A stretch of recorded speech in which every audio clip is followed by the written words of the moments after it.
Contoh dalam hadis dalam Sahih Bukhari, perhatikan hadis ini. Kalau orang hanya baca hadis ini tidak baca yang lain, jadi murji'ah ya. Apa kata Nabi SAW? Ma min abdin qala la ilaha illallah tsumma mata ala dzalik illa dakhala al-jannah. Tidak ada orang seorang hamba pun mengucapkan la ilaha illallah kemudian meninggal di atas demikian kecuali masuk surga. Qultu wa in zana wa in saraq. Ya Rasulullah, meskipun dia zina, meskipun dia mencuri. Qala, kata Nabi, wa in zana wa in saraq. Yang penting mengucapkan la ilaha illallah masuk surga, meskipun zina, meskipun mencuri. Aku ulangi lagi, ya, sahabat ini yaitu Abu Dzar kurang ingin lebih memastikan. Dia bertanya lagi, qultu wa in zana wa in saraq. Ya Rasulullah, meskipun zina, meskipun mencuri, masuk surga. Nabi menjawab, wa in zana wa in saraq. Meskipun berzina pun masuk surga. Dia ulangi lagi 3 kali. Ya Rasulullah, wa in zana wa in saraq. Ya Rasulullah, meskipun mencuri, meskipun berzina.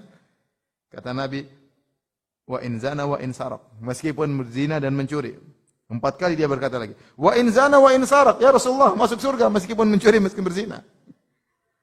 Kata Nabi, wa in zana wa in saraq ala ragmi anfi Abi Dzar. Ya. Meskipun dia mencuri, berzina, meskipun menjengkelkan Abu Dzar. Meskipun Abu Dzar tidak suka. Nah, orang kalau baca hadis seperti ini, waduh, udah. Meskipun mencuri masuk surga, yang penting ngaji tauhid masuk surga. Meskipun mencuri, meskipun berzina, yang penting la ilaha illallah. Nah, kalau baca hadis seperti ini bisa jadi murji'ah. Ya. Mereka tidak memahami dalil secara utuh, hanya memahami sebagian dan menolak sebagian.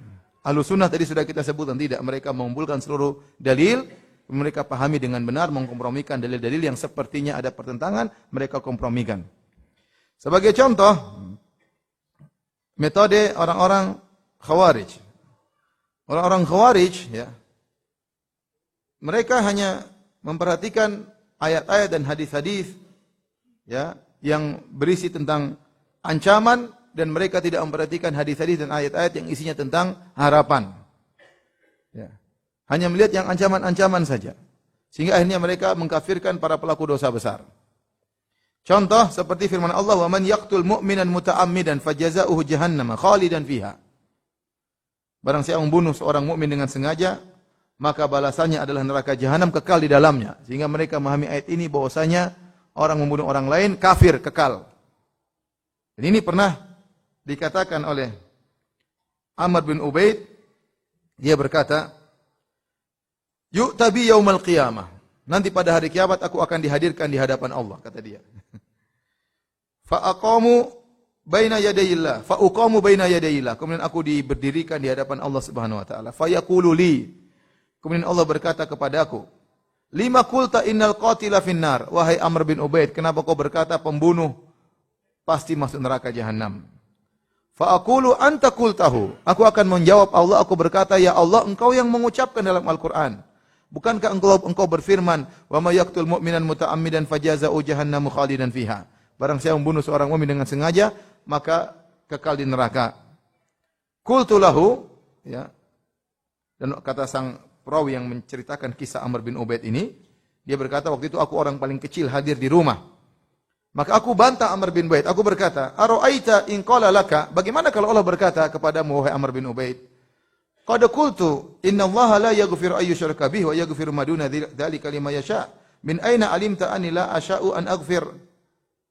Bukankah Allah akan membantahmu, wahai Amr bin Ubaid?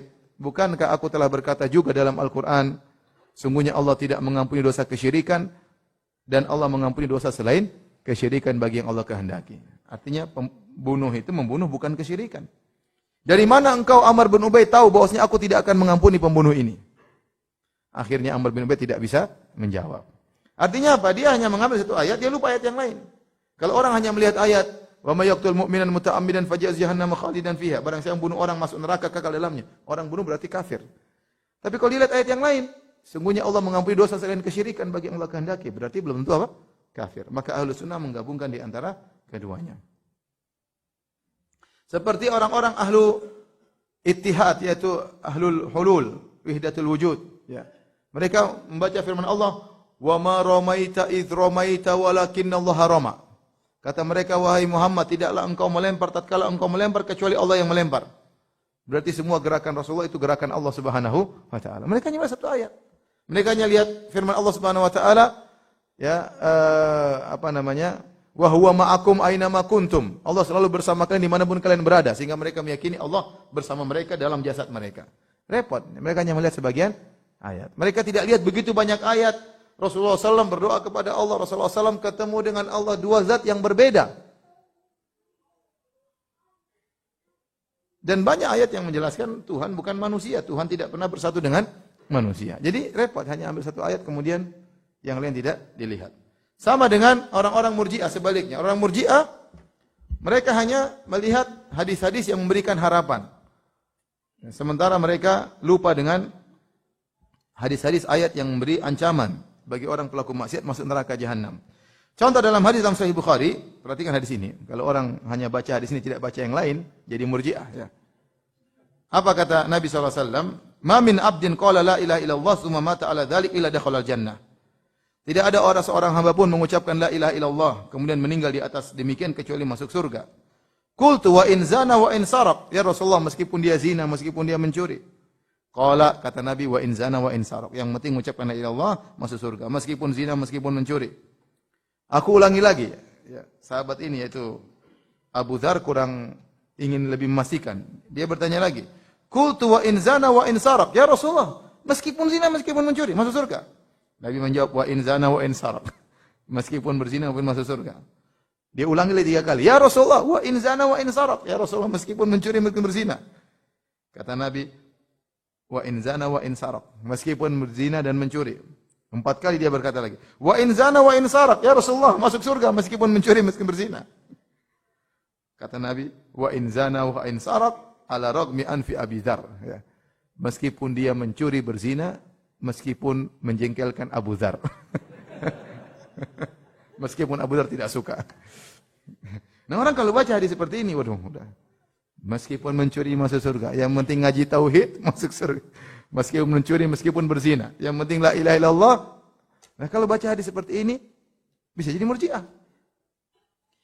Orang Khawarij baca hadis yang lain. La yazni zani hina yazni wa huwa mu'min. Tidaklah seorang pezina tatkala berzina masih mukmin. Kafir berarti.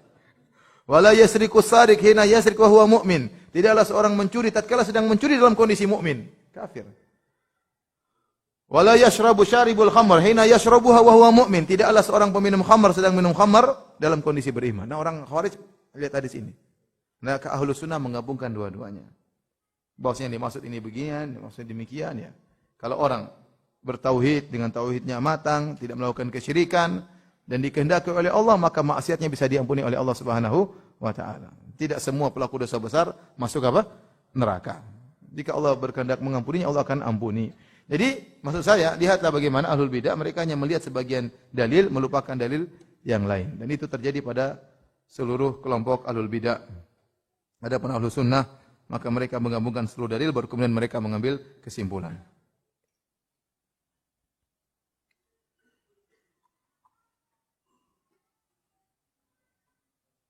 Kemudian di antara metode ahlus sunnah adalah menyimpangkan nusus, menyimpangkan dalil. Dalil disimpangkan. Penyimpangan dalil ya bisa